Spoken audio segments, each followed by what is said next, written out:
why Kang scarred his own face. Quantumania explained. Let's see what the Marvel has to say about this and check this out.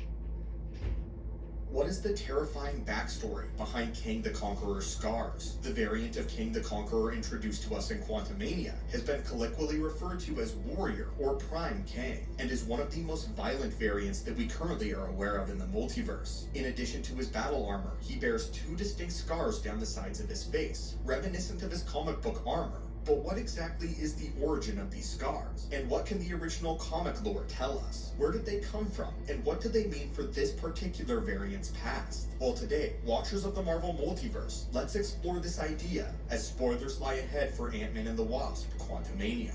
First, let's address the origin of this iconic design from the comic books, and then use this to see if we can trace the source back to these scars in the MCU. In the comics, these lines actually began as ceremonial markings from an ancient tribe in the year 65 million BC. Here, Kang was in the very early days of his conquest and found himself in the Cretaceous period, and it was here where he came across a native by the name of Adi.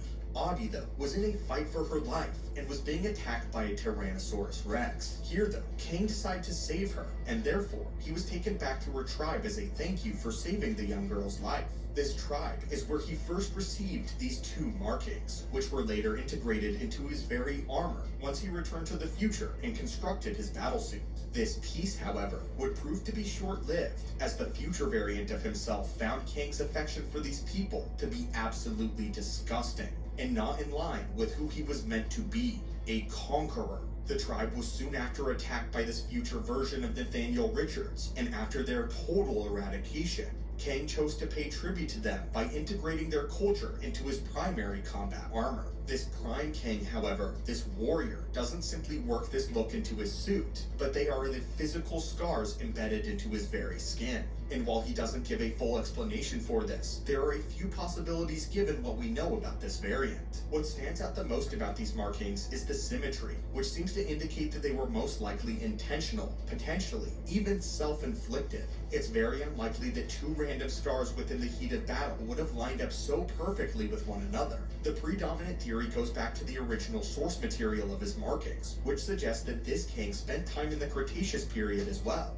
and may have even met Adi, but the full story of what actually happened may vary from his comic book counterpart. So let's explore a few other ideas. The first option is that rather than tribal markings, these may have been tribal scars. If these are tribal scars, and he was granted these markings as an act of solidarity, then it might indicate that this tribe was particularly violent. This might mean that Kang learned much of his aggressive tendencies from Adi and her tribe, tracing his warmongering ways to a formative experience early in his conquest. Another possibility is that these scars were in fact self-inflicted. The marks, however, can likely be traced back to the same experience, indicating that he did have some emotional connection to this group of people. After their demise, however, he might have taken it upon himself to inflict these injuries onto his face in remembrance of the few people that he may have ever truly loved. This would also help to explain much of his disdain towards the other Kangs on the council, as we learned that he hates variants of himself, and the feeling is largely mutual. This Kang is one of the first violent iterations that we know of in the multiverse, and he was on a quest to prune as many timelines as he could manage before he was inevitably stopped by the army of his counterparts, known as the Council of Kangs. The character's full motivations, however, is still shrouded in mystery, and while we can gather pieces, there are still elements missing from the Quantumania adventure. We know that Prime Kang understands how the multiversal conflict ends, and he can foresee the establishment of the sacred timeline under He Who Remains. It therefore stands to reason that he is doing this in order to kill as many variants of himself as possible. But there might be a much deeper underlying emotional side to this than simply hunting Kangs for the betterment of the multiverse. While this might be the outward understanding, if he holds a personal vendetta against those who killed Adi and her tribe,